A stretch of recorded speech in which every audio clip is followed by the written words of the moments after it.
유대인들은 메시아 오심이 이스라엘 왕의 새로운 도래, 이스라엘 왕의 새로운 도래라고 확신을 했습니다. 메시아는 다윗의 계보에서 난다라고 했고, 또 다윗의 옛 도시 베들레헴에서 태어난다라고 믿었어요. 이 무엇보다도 메시아가 왕으로 와서 이스라엘을 새로운 나라로 만들 것을 믿었습니다. 자, 그들의 이런 메시아관은 선지자들의 예언에서 찾았는데요. 그래서 그들은 선지자들의 말을 묵상하고 또 메시아가 도래할 날을 소망했습니다. 선지자 이사야가 이렇게 예언을 했어요. 다윗의 장막에 인자함으로 왕위가 굳게 설 것이요. 다윗의 장막에. 자, 이렇게 예언했고, 자, 예레미야도 하나님의 뜻을 이스라엘 백성과 세상에 이렇게 선포했어요. 그날 그때에 내가 다윗에게 한 공의로운 가지가 나게 하리니 라고 하면서 다윗에게라고 말했고요. 또 에스겔도 비슷한 예언을 했는데, 내가 내 종 야곱에게 준 땅 곧 그의 조상들이 거룩하던 땅에 그들이 거주하되 그들과 그들의 자자손손이 영원히 거기에 거주할 것이요 내 종 다윗이 영원히 그들의 왕이 되리라 라고 말했어요. 자, 놀랍게도 이 이스라엘 선지자들의 예언에는 공통점이 있었습니다. 그 공통점이 뭐였냐면 바로 다윗과 관련이 있었다는 거예요. 이게 다윗과 그 가문이 다시 일어서서 새로운 나라를 이룰 것이다 라고 하는 그런 예언들이 있었고 예언들을 선포했어요. 또 스가랴서에 보면은 나귀를 타고 겸손한 모습으로 예루살렘으로 들어오던 그 다윗과 같이 그들 앞에 나타날 거다 이렇게 말하고 있습니다. 자, 그런데요. 자, 이렇게 유대인들은 선지자들의 예언을 통해서 다윗과 그 가문을 통해서 다시 메시아가 올 것이다 라고 알았고 믿었고 그리고 소망을 했습니다. 자, 그런데 정말 흥미로운 것이 있습니다. 뭐냐면 세례 요한은 그 누구도 생각하지 못했던 분별을 했다라고 하는 거예요. 그런 메시아가 다윗의 자손으로부터 온다라고 하는 거, 그리고 베들레헴에서 태어난다라고 하는 거, 그런 예언뿐만이 아니라 더 나아가서 그 메시아를 맞이하기 위한 장소까지 분별했다라고 하는 겁니다. 자, 이는 이사야서 40장 3절에서 근거하고 있는데요. 외치는 자의 소리여 이르되 너희는 광야에서 여호와의 길을 예비하라. 광야에서 여호와의 길을 예비하라 라고 했던 이 말 안에서 그런 장소까지 분별을 했어요. 그래서 유대인들이 메시아를 막연하게 기다리고 있을 그때에 이 세례 요한은 메시아를 맞이하기 위해서 메시아가 오실 길로 나갔던 거예요. 그곳이 어디냐면 바로 광야예요. 자, 그런데요, 더 나아가서 이 세례 요한은 그 광야 중에서도 어느 곳에서 메시아가 오실 것인지에 대해서도 구체적으로 분별했다라고 하는 거예요. 세례 요한이 세례를 베풀었던 그 장소가 어디라고 말을 하냐면 마태복음 3장 1절에 보면 유대 광야라고 말합니다. 또 요한복음 1장 28절에 보면은 요한이 세례를 베풀던 곳 요단강 건너편 베다니라고 말합니다. 그러니까 세례 요한이 세례를 베풀던 장소가 구체적으로 어디냐면 유대 광야 땅 요단강 건너편 베단이라고 하는 그곳에서 세례를 베풀고 있었어요. 자, 왜 이곳이었을까요? 왜 그곳에서 세례를 베풀고 있었을까요? 그곳에 물이 많아서 뭐 여러 가지 이유가 있었겠지만 사실 그 많은 이유 중에 가장 그런 그런 이유는 뭐냐면 바로 그곳이 메시아가 오실 길이라고 이 세례 요한은 믿었기 때문입니다.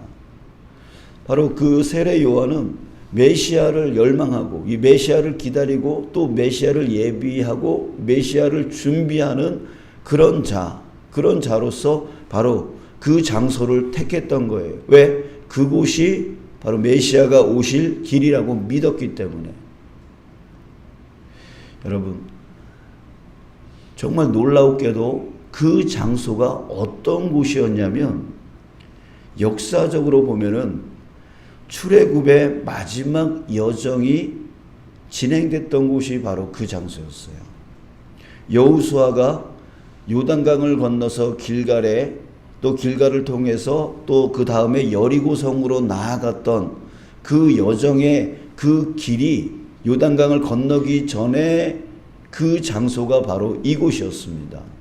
그러니까 가나안 땅으로 들어가는 입구였다라고 하는 것이죠. 자, 또 이곳은 역사적으로 바벨론의 포로로 잡혀갔다가 다시 귀환했을 때 이곳을 통해서 다시 이스라엘 땅으로 들어왔던 그 길목이었습니다. 자, 뭘 얘기하냐면 세례 요한이 이 선 곳, 이 베단이라고 하는 이곳은 역사적으로 이스라엘 땅으로 들어가는 길목이었습니다. 이곳을 지나서 예루살렘으로 지나갔던 거예요. 세례 요한은 분명 이 길을 따라서 메시아가 올 거라고 확신했던 겁니다. 그래서 그곳에서 세례를 베풀면서 메시아를 준비하고 예비했던 거예요. 그런데요, 정말 놀랍게도 진짜 메시아가 그 길로 왔던 거예요. 실제로 예수님은요, 이곳을 지나서 예루살렘으로 들어가셨습니다. 예수님이 예루살렘에 한 3번 정도, 3번에서 4번 정도 예루살렘을 방문하셨었는데 그 모든 길이 다 이 길이었어요. 자, 왜냐하면 당시에 이 길로 갈 수밖에 없었어요. 이 길로 갈 수밖에 없었어요. 왜냐하면 그 예수님이 저 갈릴리 지역에서 사셨잖아요. 북쪽에 있는 갈릴리 지역에 사셨어요. 근데 이 갈릴리 지역에서 예루살렘으로 가기 위해서는 그 중간에 사마리아 땅이 있는데 유대인들은 절대로 사마리아 땅을 지나가지 않아요. 그래서 우회해서 예루살렘으로 가게 되어지는데 어떻게 가냐면 갈릴리 그 호수의 그 남쪽 부분에서 요단강을 건넙니다. 이 오른쪽으로 쭉 가서 요단강을 건너가서 쭉 내려옵니다. 그리고 나서 다시 요단강을 건너서 예루살렘으로 들어오는데 그 들어오는 그 길목이 바로 어디? 바로 이곳이었어요. 자, 결국에는 세례 요한은 그것까지는 생각하지 못했을 거예요. 그것까지는 생각하지 못했을 거예요. 메시아가 누구인지, 누가 메시아인지 전혀 몰랐기 때문에 그쪽으로 그 예수라고 하는 사람이 들어올 거라고 하는 생각은 전혀 못하고 있었을 거예요. 그러나 그는 선지자들의 예언, 그리고 역사적인 사건들, 이 모든 것을 묵상하면서 바로 메시아가 바로 이 길로 들어올 거다라고 하는 그런 믿음이 있었기 때문에 그곳에서 메시아를 맞이하기 위해서 준비하고 집중했던 거예요. 그래서 그 준비하는 그 과정이 어땠냐면 세상에 매이지 않기 위해서. 왜? 세상에 매이면은 어떻게 해요? 그 메시아에 집중할 수가 없어요. 그래서 세상에 매이지 않게 하기 위해서 편안한 삶을 내려놓고 광야로 갔고 그 광야 안에 척박한 음식을 먹으면서 그 마음과 그 삶을 준비하고 있었던 것이죠. 결국 세례 요한은요, 자기 앞에 나타난 그 갈릴리의 청년, 바로 예수와 맞닥뜨립니다. 근데 그 예수를 바라보면서 이는 하나님의 어린 양이다 라고 하는 말을 해요. 본 거죠. 안 거죠. 예, 갈릴리에서 온 그냥 평범한 청년, 그 청년을 보면서 그가 메시아임을 분별했던 거예요. 자, 여러분. 자,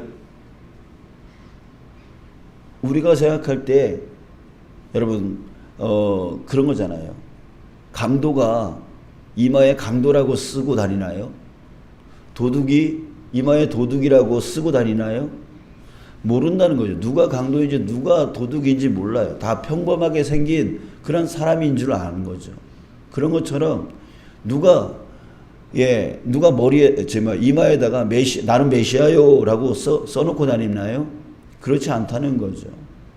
그런데 이 세례 요한은 그 갈릴리에서 온 그곳을 지나서 예루살렘으로 들어가려고 했던 그 갈릴리에서 온 그 평범한 청년을 보면서 이는 하나님의 어린 양이로다 라고 하면서 그 메시아를 분별했다라고 하는 거죠. 자, 그러나 여러분 다른 사람들은 어땠어요? 성경에 아주 능통했다라고 자부했던, 율법을 누구보다도 잘 따랐다라고 자부하고 있었던 그 바리새인들, 서기관들, 이런 사람들 한번 보세요. 그들도 세례 요한 못지않게 메시아를 열망했습니다. 그러나 그들은 메시아를 알아보지 못했어요. 오히려 메시아를 적대시 여겼고 또 결국 메시아를 죽이기까지 했습니다. 자, 왜 그렇게 됐습니까? 그들은 메시아를 기다렸지만 준비하지를 않았던 거예요. 집중하지를 않았던 거예요. 그들은 이미 세상의 마음을 뺏겨버렸어요. 자신들의 그 자신들의 명예, 자신들의 그 권세, 그런 세상 것에 대하여, 세상 것에 자신들의 마음을 다 빼앗겨버린 상태였어요. 열망했지만 준비하지 않았어요. 그래서 그 갈릴리의 그 청년 예수를 메시아로 알지를 못했고 오히려 대적하고 오히려 죽여버렸어요. 그들은 영적으로 둔감해져 있었기 때문에 알아차리지를 못했던 것이죠. 자, 여러분, 우리 낮 시간에 전혀 들을 수 없는 소리가 있습니다. 낮 시간에는 전혀 들리지 않는 소리가 있어요. 그러나 밤 시간만 되면은 아주 잠을 못 이룰 정도로 크게 들리는 소리가 있습니다. 그 소리가 뭔지 아세요? 바로 시계 초침 소리입니다. 낮 시간에는 안 들려요. 근데 밤에 자려고 하면 그 소리가 왜 그렇게 큰지 몰라요. 그죠? 자, 왜 낮 시간에는 들리지 않을까요? 사람들이 일을 하느냐고 분주한 겁니다. 거기에 마음이 다 팔려 있는 거예요. 그러다 보니 초침 소리가 들리지 않아요. 근데 밤에 자려고 하니 다른 소리들이 다 이제 없습니다. 그러니 그 초침 소리가 아주 크게 들리는 것이죠. 여러분들, 그러나 그 낮 시간에 그 초침 소리를 듣는 사람들이 있어요. 어떤 사람일까요? 바로 그 초침 소리를 들으려고 집중하는 사람입니다. 그 사람만이 그 초침 소리를 들을 수 있는 것이죠. 자, 그래요. 메시아를 맞이할 수 있는 자, 우리 주님을 만날 수 있는, 내 삶 가운데 만날 수 있는 자는 어떤 자일까요? 주님이 없어서 못 만나는 게 아니에요. 그 주님을 준비하는 자, 그 주님을 만나고 싶어서 예비하는 자, 그런 자가 바로 주님을 만날 수 있고 주님의 음성을 들을 수 있다라고 하는 거예요. 예전에 제가 2010년도, 11년도에 제주도에서 한 2년 정도 산 적이 있어요. 그때 그 제주 열방대학이라고 하는 곳에서 신앙 훈련을 받고 있었을 때 참 그때는요, 매사에 주님과 함께, 주님이 나와 함께 하심을 정말 피부로 느낄 정도로, 피부로 느낄 정도로, 예수님의 발걸음이 하나하나 느껴질 정도로 그렇게 예수님을 만나고 예수님의 음성을 듣고 그리고 그 예수님이 어떤 말씀을 하시든 간에 순종해 나가는 그런 삶을 살았었어요. 근데 이제 목회를 하면서 다시 이제 올라와서 목회를 하면서 아무리 들으려고 해도 잘 들리지를 않아요. 아무리 주님이 내 삶 가운데 역사하는 것을 내가 느끼려고 하고 내가 만나려고 해도 그게 잘 되질 않아요. 왜? 이 목회 가운데에 그 분주함 가운데 그 바쁜 가운데에 그 빠져 살다 보니까 이게 잘 안 되는 거예요. 자, 여러분, 주님이 안 계신 게 아니에요. 주님이 안 계신 게 아니에요. 지금 우리가 마음을 다 뺏겼어요. 내 삶의 분주함 가운데 내가 뭘 먹을까? 내가 뭘 입을까? 내가 어떻게 살까? 이런 걱정과 염려 가운데 내 마음을 다 빼앗겨버리는 거예요. 주변 사람들이 나보다 돈을 더 많이 버는 것에 신경이 쓰이고 나보다 더 좋은 옷을 입고 다니는 게 신경이 쓰이고 나보다 떵떵거리며 살아가는 거, 나보다 건강하게 살아가는 거, 그런 거에 신경을 다 빼앗기다 보니까 주님이 내 곁에 와 계심에도 불구하고 그것을 알아차리지 못하고 만나지 못하고 느끼지 못하고 깨닫지 못하며 그렇게 살아가는 거예요. 여러분, 우리 세례 요한을 통하여 우리 다시 한번 깨닫기를 원합니다. 그는 메시아를 그냥 열망하는 것만 한 게 아니에요. 막연하게 메시아가 왔으면 좋겠다라고만 하는 게 아니에요. 그는 준비했어요. 어디서 어떻게 메시아가 올까? 그를 묵상하고 연구하고 그 자리로 나아갔던 사람이에요. 그 길목으로 나아가서 반드시 메시아가 이 길을 통과해서 예루살렘으로 들어오실 거야 라고 하는 그 마음을, 그 믿음을 갖고 그 장소로 나아갔던 사람이에요. 여러분들도 정말 주님을 만나기 위해서 이 새벽에 이 자리로 나온 사람 아닙니까? 바로 여러분들이 바로 주님을 만날 수 있는 자들인 것이에요.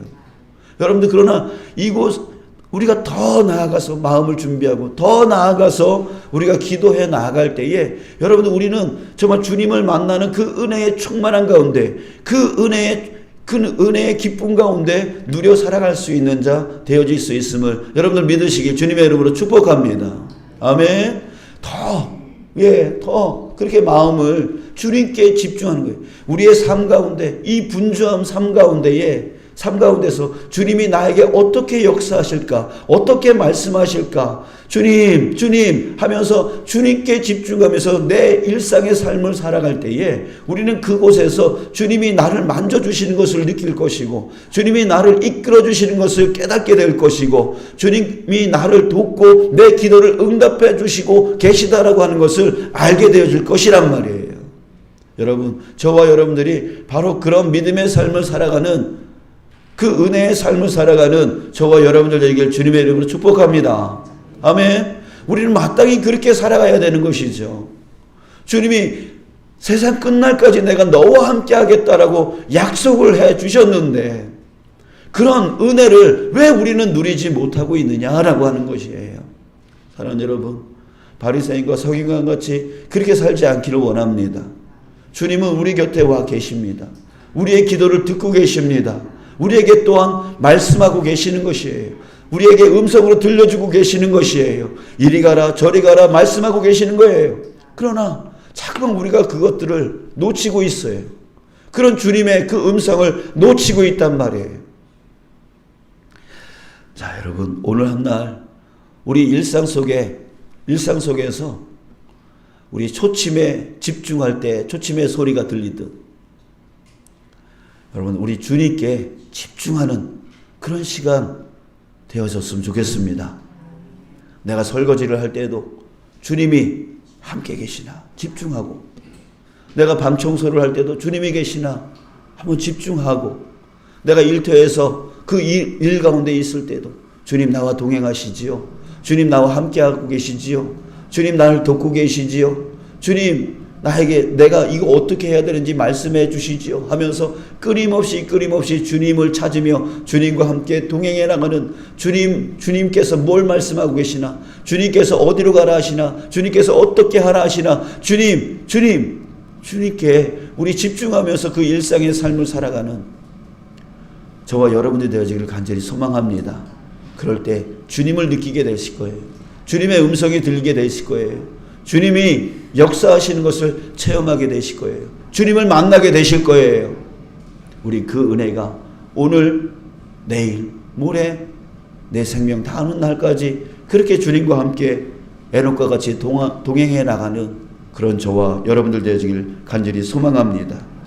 오늘 본문 말씀에서 보면 세례 요한에게 두 제자가 있음을 봅니다. 그 두 제자 중에 한 사람이 바로 우리 사도 요한이라고 하는 그 요한이었습니다. 그 요한에게 바로 세례 요한은 자기가 만난 메시아를 소개해 줍니다. 저 사람이 바로 메시아다라고 소개를 해줘요. 그 이후로부터 이 요한은 세례 요한의 제자에서 예수님의 제자로 넘어갑니다. 여러분, 우리도 그래야 되지 않을까요? 내가 만난 예수님, 내가 만난 그 예수가 바로 메시아다, 그리스도다라고 하는 것을 내가 먼저 정말 누리고, 내가 먼저 깨닫고, 그리고 그 예수, 그 메시아를 다른 사람들에게 알려주는 그런 사람 되어야 되지 않을까요? 여러분, 오늘 꼭 예수님을 만나는 여러분 되시길 주님의 이름으로 축복합니다. 예수님의 그 은혜를 체험하는 귀한 그 오늘 한날 되어지기를 간절히 소망합니다. 우리 그것을 위해서 우리 기도하시죠. 주님, 오늘 나를 만나 주시옵소서. 오늘 나에게 역사하여 주시옵소서. 그것을 내가 깨닫고, 그것을 내가 만지고, 그것을 내가 은혜를 체험하는 그 시간이 되어지게 주님, 저로 하여금 영적으로 깨어나게 하여 주시고 이끌어 주시옵소서라고 정말 기도하고 오늘 하루를 출발해 나가는 저와 여러분들 되시기를 간절히 소망합니다.